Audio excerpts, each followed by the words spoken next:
आज हम लोग देखेंगे 5 सेमेस्टर इलेक्ट्रॉनिक्स इंजीनियरिंग का टेलीविज़न इंजीनियरिंग का उसका क्वेश्चन बैंक जो है 2018 का उसका सब्जेक्टिव का सॉल्यूशन करेंगे। तो चलिए हम इससे पहले आप लोग अभी चैनल को सब्सक्राइब नहीं किए हैं तो यूट्यूब पे जाके ADPS चैनल होगा, सब्सक्राइब कर लीजिएगा।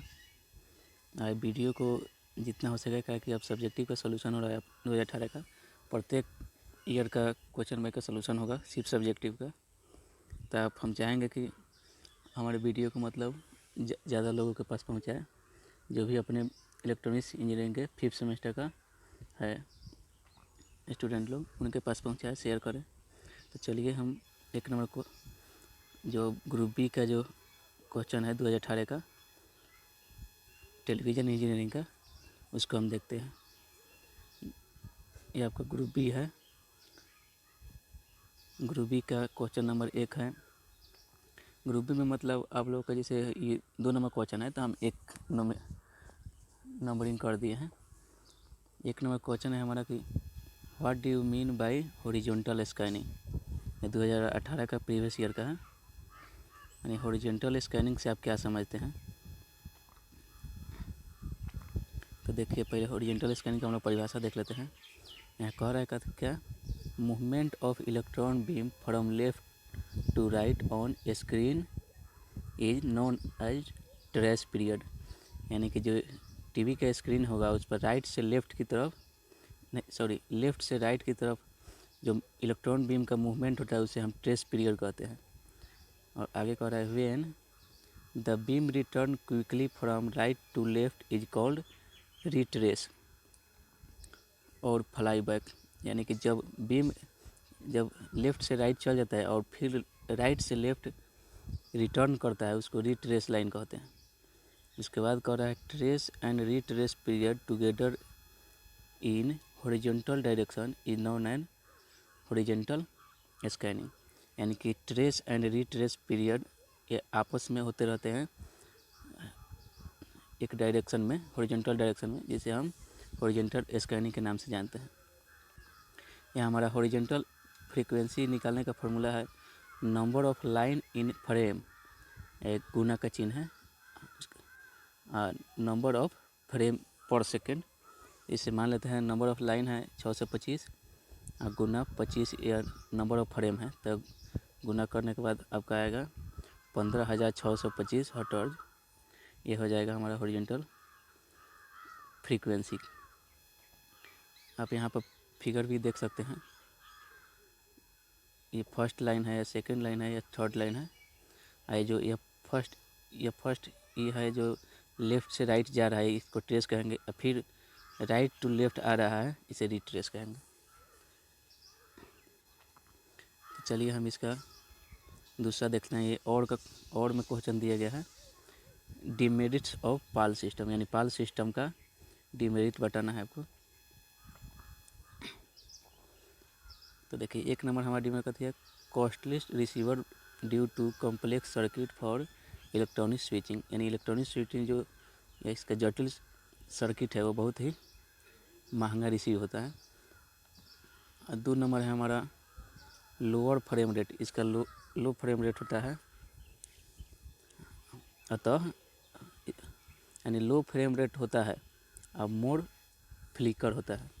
उसके बाद में लो एसेंड रेशियो होता है NTSC से। उसके बाद है variable colour saturation cancelling out phase difference by alternation hold hue stable but at the same time it can change reduce colour saturation. यानी कि एक ही टाइम में कलर की सिचुएशन को बदलने का क्षमता रखता है। ये हमारा डिमेरिट हो गया। अब चलिए 2 नंबर क्वेश्चन जो इसमें है देखते हैं 2018 का। 2 नंबर क्वेश्चन है what is CCIR by system. यानी what is CCIR B system यहाँ पूछ रहा है। तो चलिए इसका हम परिभाषा एक बार देख लेते हैं। CCIR का पहले हम लोग फुल फॉर्म देख लेते हैं। इसका फुल फॉर्म होता है इंटरनेशनल रेडियो कंसल्टेटिव कमेटी। तो इसका हम लोग परिभाषा देखते हैं। CCIR system B was the 625 line analogue broadcast television system which at peak was system used in most countries. It is being replaced across Western Europe, part and Asia and Africa by digital broadcasting. यानी इसका अर्थ हुआ जो CCIR system होता है वो 625 line analogue broadcasting होता है। यह टेलीविज़न सिस्टम का ही पार्ट है जो टेलीविज़न सिस्टम में होता है।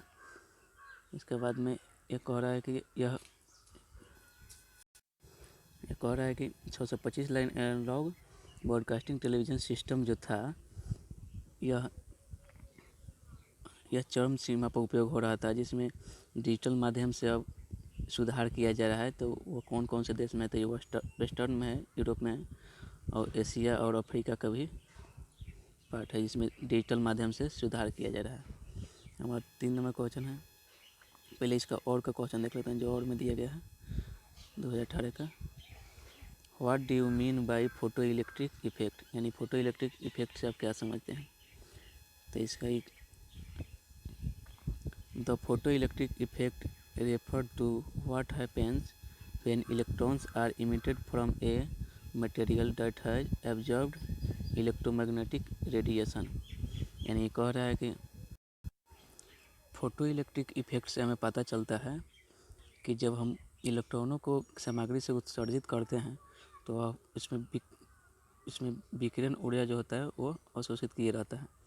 इसके क्षेत्र में यह सबसे पहले हमें अल्बर्ट आइंस्टीन ने बताया था, इसलिए यह फिजिक्स से कई वैज्ञानिक थे। इसके लिए इसे फर्स्ट बार नोबेल पुरस्कार भी दिया गया। ये फोटो इलेक्ट्रिक इफेक्ट से संबंधित के बारे में खोजा था सबसे प्रथम, इसीलिए। तो चलिए हम 3 नंबर क्वेश्चन देखते हैं। 3 नंबर हमारा क्वेश्चन है कि एक्सेप्ट रेशियो क्या है? तो aspect ratio is an image projection attribute that describe the proportional relationship between the width and image and its height। यानी कि जो एस्पेक्ट रेशियो जो होता है यह जो इमेज दिखाता है टेलीविज़न पर उसके विड्थ यानी चौड़ाई और हाइट के रेशियो होता है, अनुपात होता है। तो इसे हम कह सकते हैं कि जो टेलीविज़न का इमेज साइज है, जैसे चौड़ाई और ऊंचाई, इसके अनुपात को ही हम एक्सेप्ट रेशियो कहते हैं। बी नंबर हमारा क्वेश्चन है कि फ्लिकर क्या है? तो flicker is a visible change in brightness between cycle display on video display.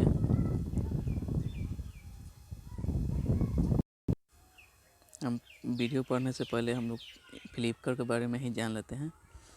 तो देखिए, फ्लिकर जो होता है, जो टेलीविज़न में झिलमिलाहट होता है, उसी को फ्लिकर कहते हैं। यह फ्लिकर मुख्य रूप से जो कैथोड रे ट्यूब जो होता है टेलीविज़न, यानी टेलीविज़न का भी टाइप होता है जिसमें CRT का उपयोग किया जाता है, उसी में ही झिलमिलाहट होता है। और यह मुख्य रूप से computer monitor and plasma based computer, यानी प्लाज्मा जो हम लोग रक्त में प्लाज्मा होता है उसके बारे में यहाँ पर नहीं, ये टेलीविज़न में भी प्लाज्मा होता है। टेलीविज़न का देखिएगा पीछे से जो शीशा होता है उसके बैक में पीछे से ट्यूब जैसा लगा रहता है, उसमें एक वायर रहता है। तो यह प्लाज्मा बेस्ड कंप्यूटर स्क्रीन जो है और टेलीविज़न इसमें ही मुख्य रूप से पाया जाता है। और यह विजिबल होता है, यानी इसे हम देख सकते हैं, यह परिवर्तन को हम देख सकते हैं। तो फ्लिकर के बारे में आप लोग समझ गए। चलिए अब हम नेक्स्ट देखते हैं। नेक्स्ट इसका और में है व्हाट इज फ्रीक्वेंसी मॉड्यूलेशन। तो हमारा ये frequency modulation is the encoding of information in carrier wave wearing the instantaneous frequency of the wave. यानी फ्रीक्वेंसी मॉड्यूलेशन जो होता है यह इनकोडिंग इंफॉर्मेशन देता है जो कि तत्कालिक फ्रीक्वेंसी जो होता है उसको अलग अलग पार्ट में डिवाइड करके हमको बताता है, frequency modulation. The term of and technology are use in computing, यानी इस फ्रीक्वेंसी मॉड्यूलेशन का उपयोग कंप्यूटिंग के मामले में, सिग्नल प्रोसेसिंग में और टेलीकम्युनिकेशन यानी दूरसंचार में किया जाता है। तो आप लोग फ्रीक्वेंसी मॉड्यूलेशन के बारे में समझ गए। और चलिए अगला देखते हैं। ये फ्रीक्वेंसी मॉड्यूलेशन का देख लीजिए संरचना है। यह जो होता है, जो इस तरह से सिग्नल चलता है, और देखिए ये एम्पलीट्यूड मॉड्यूलेशन है। तो एम्पलीट्यूड मॉड्यूलेशन इस तरह से, यानी कहीं अधिक कहीं पतला हो जाएगा, फिर कहीं अधिक होगा। और एफएम है जो यानी फ्रीक्वेंसी मॉड्यूलेशन, ये सेम ही डायरेक्शन में इस तरह से चलेगा, यानी गोलाकार। इसमें हाइट और वेट मतलब ज़्यादा नहीं होगा, कहीं पतला भी नहीं होगा।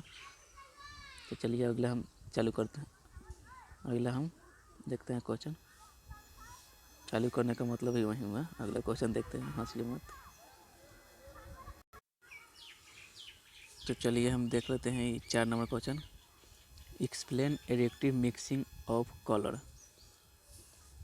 ये 4 नंबर हमारा क्वेश्चन है।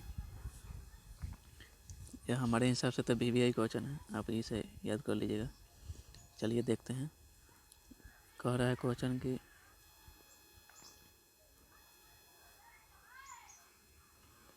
Additive colour mixing is creating a new colour by a process that add one set of wavelength to another set of wavelength, यानी अलग अलग वेवलेंथ के माने अलग अलग कलर का 2 वेवलेंथ को मिलाने से एक नया कलर का निर्माण होगा। आगे कह रहा है कि additive colour mixing is what happen when light of different wavelengths are mixed, यानी अलग अलग वेवलेंथ के लाइट को मिक्स करके बनाते हैं।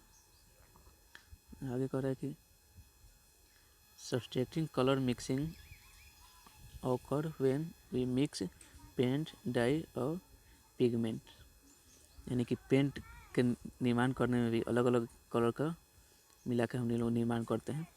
जैसे किसी एक नए कलर का हम लोग को निर्माण करना है तो 2 कलर को एक साथ मिलाएंगे जिसका अलग अलग वेवलेंथ होगा, तो एक नए कलर का निर्माण करेगा। उसी को हम लोग एडिटिव मिक्सिंग ऑफ कलर कहते हैं। चलिए अगला क्वेश्चन देखते हैं। अगला है इसका और में है,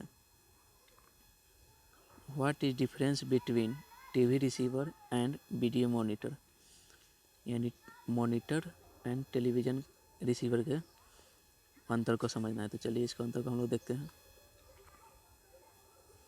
मॉनिटर का हो जाएगा वीडियो मॉनिटर का, the size of the monitor is small as compare to television, यानी टेलीविज़न की तुलना में इसका मॉनिटर का साइज छोटा होता है। और टेलीविज़न का है the size of television is large, यानी मॉनिटर की तुलना में टेलीविज़न का साइज लंबा होता है। दूसरा हो जाएगा हमारा the resolution of A monitor is high, monitor का रिजोल्यूशन जो होता है वो हाई होता है, यानी स्क्रीन का क्वालिटी। टेलीविज़न का the resolution of television is low, यानी टेलीविज़न का रेजोल्यूशन लो होता है। 3 नंबर हमारा है image lazing in monitor is less, यानी मॉनिटर में इमेज लेजिंग की घटना कम होती है और टेलीविज़न में अधिक होती है।